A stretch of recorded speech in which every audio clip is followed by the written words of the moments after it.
temos um grande esquema criminoso que foi desvelado e, especificamente, a partir de agora, gostaríamos de relatar o capítulo ou os crimes de lavagem de dinheiro. Quando falamos em lavagem de dinheiro, devemos levar em consideração a expressão e dizer o que ela significa. Lavar dinheiro significa pegar dinheiro sujo, que é obtido mediante práticas criminosas, e transformá-lo por meio de meios variados, desde celebração de contratos falsos, utilização de laranjas, remessas de valores no exterior, em dinheiro limpo, passível de ser utilizado pelos próprios agentes criminosos.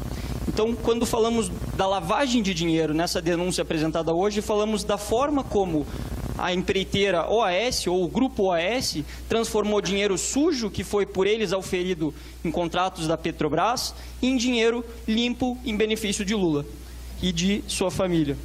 No caso aqui, devemos levar em consideração que esses atos de lavagem, eles se dividem em conjunto de atos de lavagem.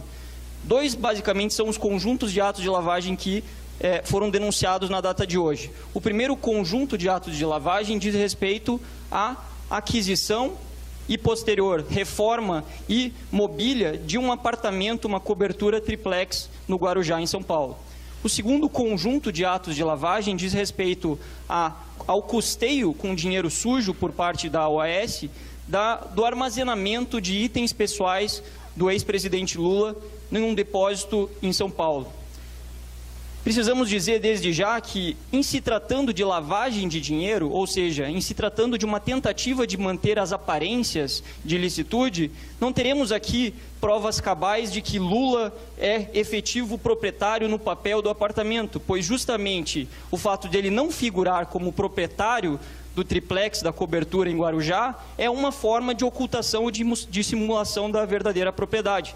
Da mesma forma, na personalização e na decoração, os contratos com as empresas que forneceram os móveis ou executaram as reformas não são contratos onde Lula e sua família figurem ostensivamente, mas sim por intermédio da construtora OAS. Além disso, na mudança acontece da mesma forma. O contrato de armazenamento daqueles bens do ex-presidente não foi um contrato que foi celebrado em seu nome, mas sim no nome de uma empreiteira que estava ali concedendo vantagens indevidas, lhe pagando propinas de forma lavada. Aqui, no caso do triplex, nós podemos dividir, a partir de agora vamos dividir, em 5 fases. Esses 3 conjuntos de atos de lavagem, na verdade, no tempo, se dividiram em 5 fases. A primeira fase foi o momento em que o empreendimento foi lançado pela Bancop, pela Cooperativa dos Bancários, Habitacional dos Bancários em São Paulo.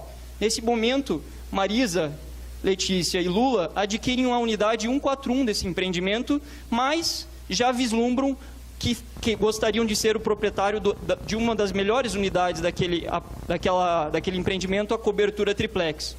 Num segundo momento, a Bancop transfere esse condomínio Mar Cantábrico para a OAS Empreendimentos. E é nesse momento em que a propriedade da cobertura triplex é transferida para Lula, Marisa, Letícia. No terceiro momento, esse empreendimento, em 2013, ele é concluído. E, a partir daí, passa a receber visitas do ex-presidente e de sua família. Num quarto e quinto momentos, e isso aconteceu já em 2014, esse apartamento passa a ser personalizado com bens, móveis, decoração, para atender os interesses da família do ex-presidente. Então, falemos um pouco agora sobre esse primeiro momento, a primeira fase. O empreendimento ele foi lançado em maio de 2003. Se chamava Residencial Mar Cantábrico e era um condomínio de alto padrão no Guarujá. A previsão de conclusão do empreendimento era para o ano de 2006. Esse empreendimento ele possuía duas torres, uma chamada Nave e outra Gijon. Na torre Návia foi a torre cujo um dos apartamentos interessou a Marisa, Letícia e a Lula, mais especificamente o apartamento 141 dessa torre. E foi então que, em abril de 2005, Marisa Letícia firmou um contrato com a Bancop, um contrato no qual se comprometia a pagar as parcelas para a aquisição dessa unidade 141 do edifício Návia. O valor dessa unidade era um valor de R$ 195 mil à época, mas até aí não há nada de errado. Qualquer pessoa pode adquirir um apartamento de forma parcelada. Ocorre, contudo, que já nesse momento se revelava que a real intenção de Lula e Marisa Letícia não era adquirir esse apartamento. Como os senhores podem ver, ao longo da operação foram apreendidos documentos que passaram a infirmar, a contrariar essa evidência. Esses 3 documentos aqui retratados foram, as 2 primeiras vias foram apreendidas na Bancop, na sede da cooperativa, e a terceira via na própria casa de Lula e Marisa Letícia. O que são esses documentos? Eles são justamente o canhoto em que se assina a proposta de adesão à unidade 141 do condomínio, do edifício Návia, do condomínio Mar Cantábrico. E como os senhores podem notar, no ponto em que se indica a unidade do apartamento, consta uma rasura. Essa rasura, ela não chama atenção no primeiro momento, mas ela passa a causar dúvida. Esse documento foi submetido à análise pericial junto à Polícia Federal e se verificou que o número que estava sobreposto, ou seja, o número originário daquele documento, na verdade não era 141, mas sim 174. Mas espera aí, se a intenção lá no início era adquirir 141, por que se colocou antes 174? Qual seria? Será que já desde aquele momento o ex-presidente e a sua esposa não gostariam de ter aquele apartamento? É interessante notar que nesse laudo, os peritos também constataram que a redação, a letra de quem preencheu o 141 sobre 174 era a mesma. E também que não há evidências de que a tinta da caneta fosse diferente. Então, tudo isso indica que tenha sido preenchido na mesma ocasião. Isso por si só não levaria a uma conclusão peremptória, mas isso se torna ainda mais suspeito e indica a real intenção da aquisição com outro documento que foi encontrado ao longo da operação, que é essas 2 tabelas. Essas 2 tabelas foram apreendidas no curso da operação, na fase em que se cumpriam buscas na cooperativa Bancop, e elas trazem um status de todos os apartamentos daquele empreendimento no mês de dezembro de 2008, ou seja, no momento em que o apartamento ainda estava sob a tutela, sob a responsabilidade da Bancop. Os senhores podem ver que nesses apartamentos há diversos nomes, ou seja, os proprietários daqueles apartamentos, e em outros existe a informação estoque. A única informação, ou seja, os apartamentos vendidos constavam o nome dos proprietários e nos demais constava como se tivesse apto para venda. O único apartamento que foge a essas observações é o apartamento 174, que os senhores vão notar, a informação está peremptória, vaga reservada. Vaga reservada porque aquele apartamento não tinha sido oferecido para venda para o público, porque estava reservado para Lula e Marisa Letícia. Isso por si só já nos mostra que havia uma reserva desse apartamento nesse momento, o que veio a se concretizar numa próxima etapa, que é o momento em que o apartamento 141, que vinha tendo suas parcelas pagas por Lula e Marisa Letícia, recebe um upgrade e se torna a cobertura, se torna o triplex 174. Então, Bancop, a cooperativa vinha passando por uma crise financeira e aí, por volta de outubro do ano de 2009, o empreendimento foi transferido da Bancop para o Grupo OAS, mais especificamente para a OAS Empreendimentos. E foi nesse momento em que ocorreram diversas mudanças. O condomínio que se chamava Mar Cantábrico virou Condomínio Solares. A torre que se chamava Edifício Naves virou Salinas. A cobertura 174 vira cobertura 164. O apartamento 141 vira apartamento 131. Mas qual foi a maior mudança? A maior mudança ocorreu no tocante ao apartamento 131 e a cobertura 174. Lula e Marisa Letícia, que vinham pagando as parcelas do apartamento 141 mais simples em dia, e isso pôde ser constatado a partir da análise das informações bancárias e fiscais do casal, que foram afastadas por ordem judicial no âmbito da Operação Lava Jato, eles simplesmente pararam de efetuar pagamentos quando a OAS assumiu o empreendimento. Quando a OAS ficou responsável por finalizar o condomínio Solares, Lula e Marisa Letícia deixam de pagar as parcelas do apartamento 131, o antigo 141, e algo a mais acontece. Foi nesse momento em que, mediante ajustes com Léo Pinheiro e demais executivos da empresa OAS, eles recebem a cobertura em pagamento de propinas, de forma oculta ou dissimulada. Essa cobertura, ela tem um valor de cerca de 1,5 milhões de reais, e o valor que eles tinham pago, à época, atualizados ao longo de 2005 até 2009, tinha sido de cerca de 340 mil, ou seja, eles receberam nesse momento vantagens indevidas na ordem de 1 milhão e 100 mil reais. É interessante notar que já em 2010, ou seja, 6 anos antes da Operação Lava Jato, foi publicado pelo jornal O Globo uma reportagem que já identificava o casal Lula e Marisa Letícia como proprietários ou futuros proprietários de uma cobertura triplex no referido condomínio, em um momento, portanto, em que não se falava das investigações da Lava Jato em curso. Mais interessante ainda é verificar em tabelas de vendas de fevereiro de 2012, conforme os senhores podem observar no canto direito superior, que na torre, pode passar mais um, que o empreendimento na Torre Salinas, ou seja, a torre onde Lula pretendia ser o proprietário ou era o proprietário da cobertura, o apartamento 131, cujos pagamentos ele e Marisa Letícia efetuaram até a OAS se tornar proprietária, estava livre, como se não tivesse nenhum proprietário, justamente porque eles deram esse pagamento como parte do pagamento e o resto receberam em propinas na cobertura 164, que por sua vez constava como ocupada. Esse dado é muito relevante. Por quê? Porque a cobertura 164 nunca foi mostrada, nunca foi ofertada para venda. Já o apartamento 131, que era, teoricamente, conforme declarações de Marisa Letícia e Lula perante a Receita Federal, seria um apartamento deles, ele estava aqui justamente previsto como um apartamento livre. Aqui nos momentos subsequentes ocorreram novas cadeias de lavagem. E isso se segue justamente no momento em que o empreendimento Solares, antigo Mar Cantábrico, se torna o empreendimento concluído. Isso ocorre no ano de 2013. A partir desse momento, foram desencadeadas uma série de modificações para personalizar a cobertura em favor do casal.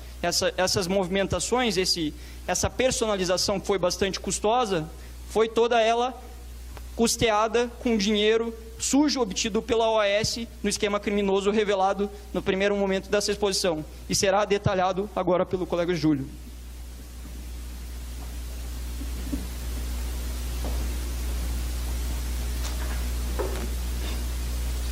Boa tarde a todos.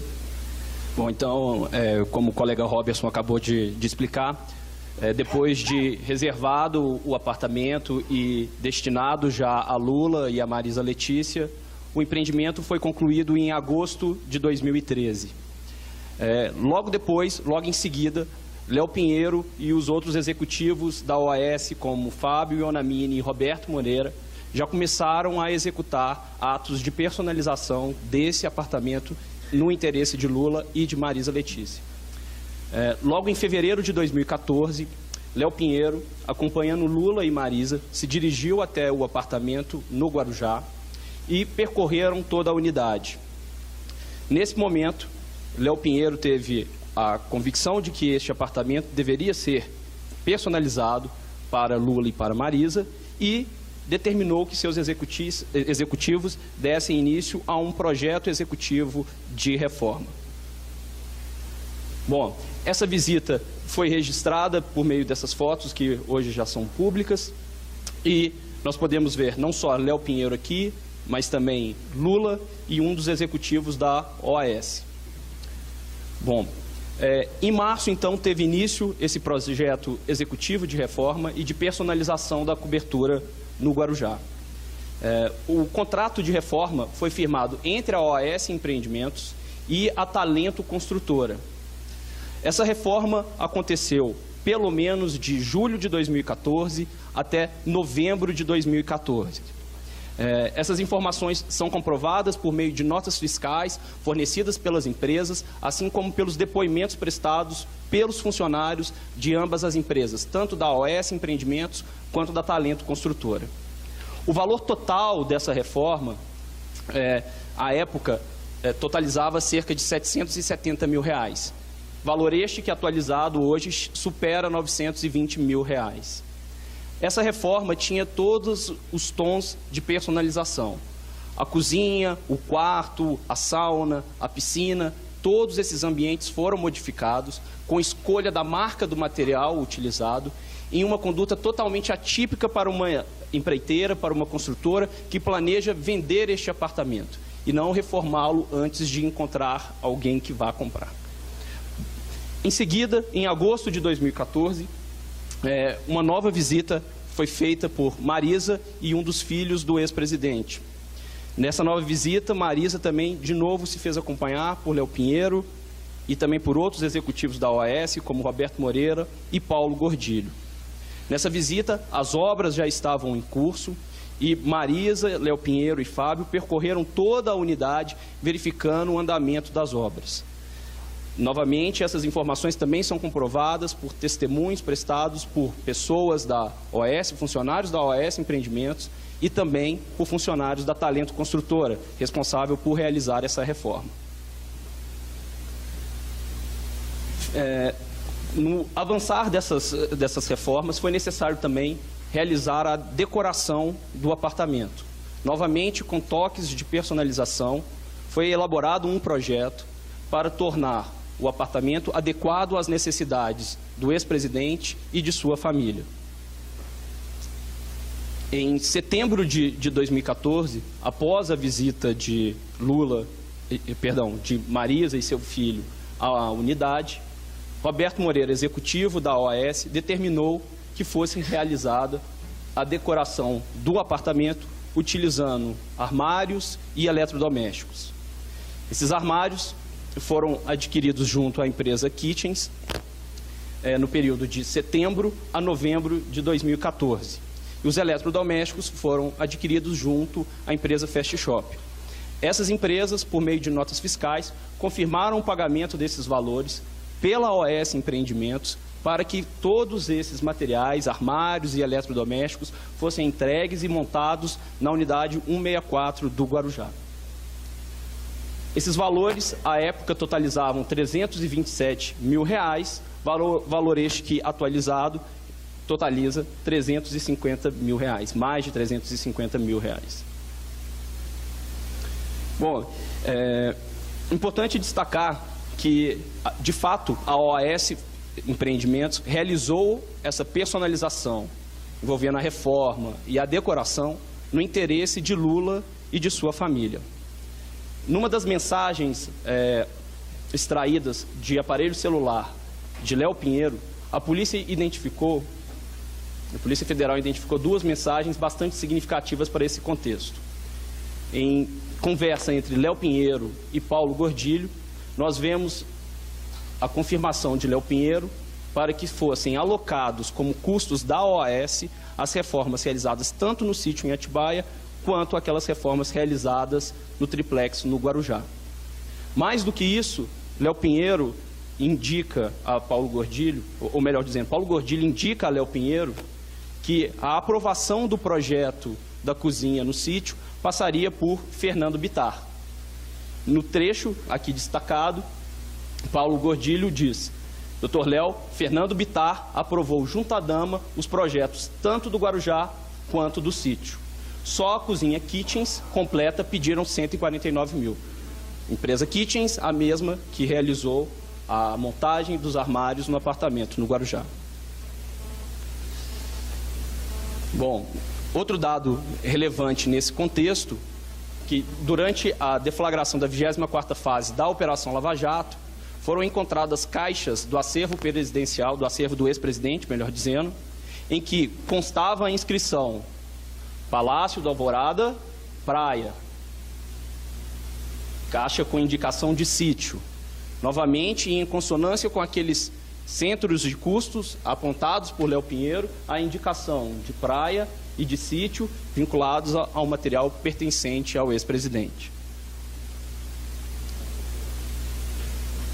Essas três fases, então, a aquisição do apartamento, a personalização pela reforma e a decoração, são todas vantagens, recursos pecuniários que foram destinados e entregues ao ex-presidente e sua família. Interessante notar que no depoimento que ele prestou no dia 4 de março, durante a 24ª fase da Operação Lava Jato, ele assim se referiu ao apartamento. Abre aspas. Quando eu fui a primeira vez, eu disse ao Léo Pinheiro, que o prédio era inadequado, porque além de ser pequeno, um triplex de 215 metros é um triplex Minha Casa Minha Vida. Era pequeno. No entanto, nesse apartamento estiveram envolvidos recursos na aquisição de mais de R$ 1.100.000, para a reforma mais de R$ 920.000, na decoração mais de R$ 350.000. Esses valores somam mais de R$ 2.400.000. E é necessário observar que somente a reforma e a decoração praticamente dobraram o valor do apartamento. Todas essas reformas, toda essa personalização feita no interesse de Lula e de sua família.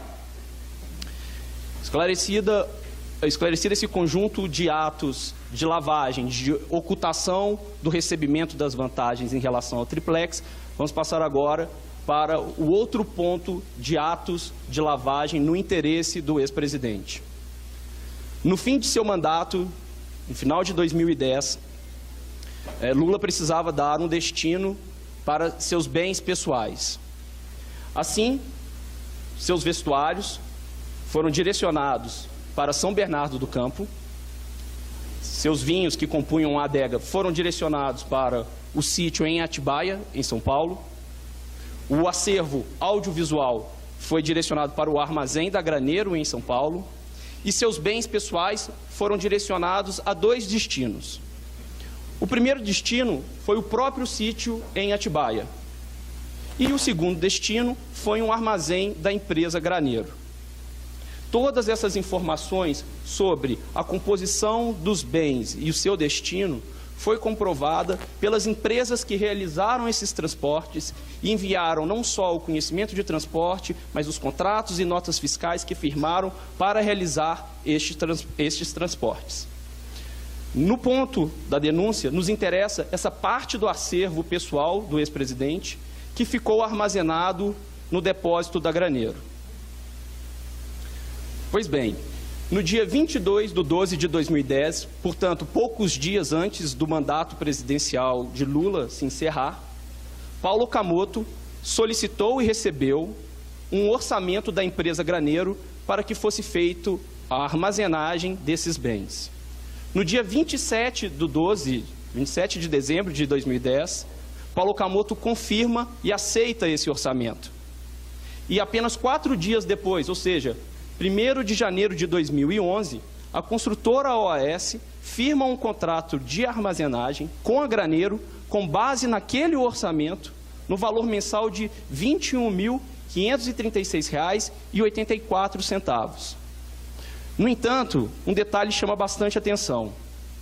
Esse contrato, que era para armazenagem de bens pessoais do ex-presidente, não foi firmado com esse objeto.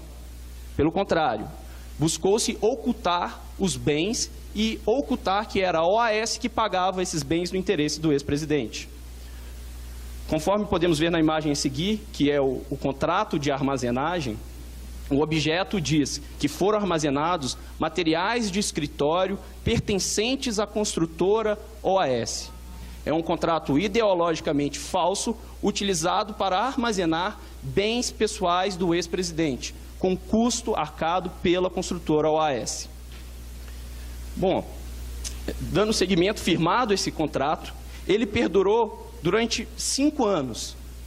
Ou seja, mesmo depois de deflagrada a Operação Lava Jato, ainda no início de 2014, com a prisão dos empreiteiros, com a prisão de Léo Pinheiro, com denúncias contra Léo Pinheiro, executivo da OAS, esse contrato se manteve. Somente em dezembro de 2015, Paulo Okamoto, presidente do Instituto Lula, autorizou a retirada dos bens do armazém da Graneiro.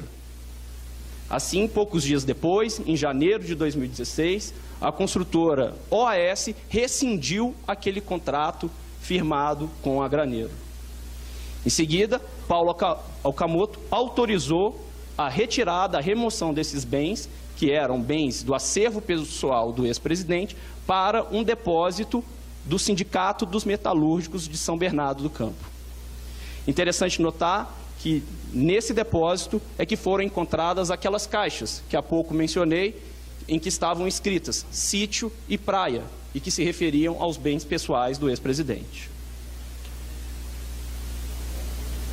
Bom, como eu disse, essa armazenagem perdurou por mais de 5 anos, cerca de 61 meses, e ao longo desses 61 meses foram pagos R$ 21.536, que somados totalizam R$ 1.313.747.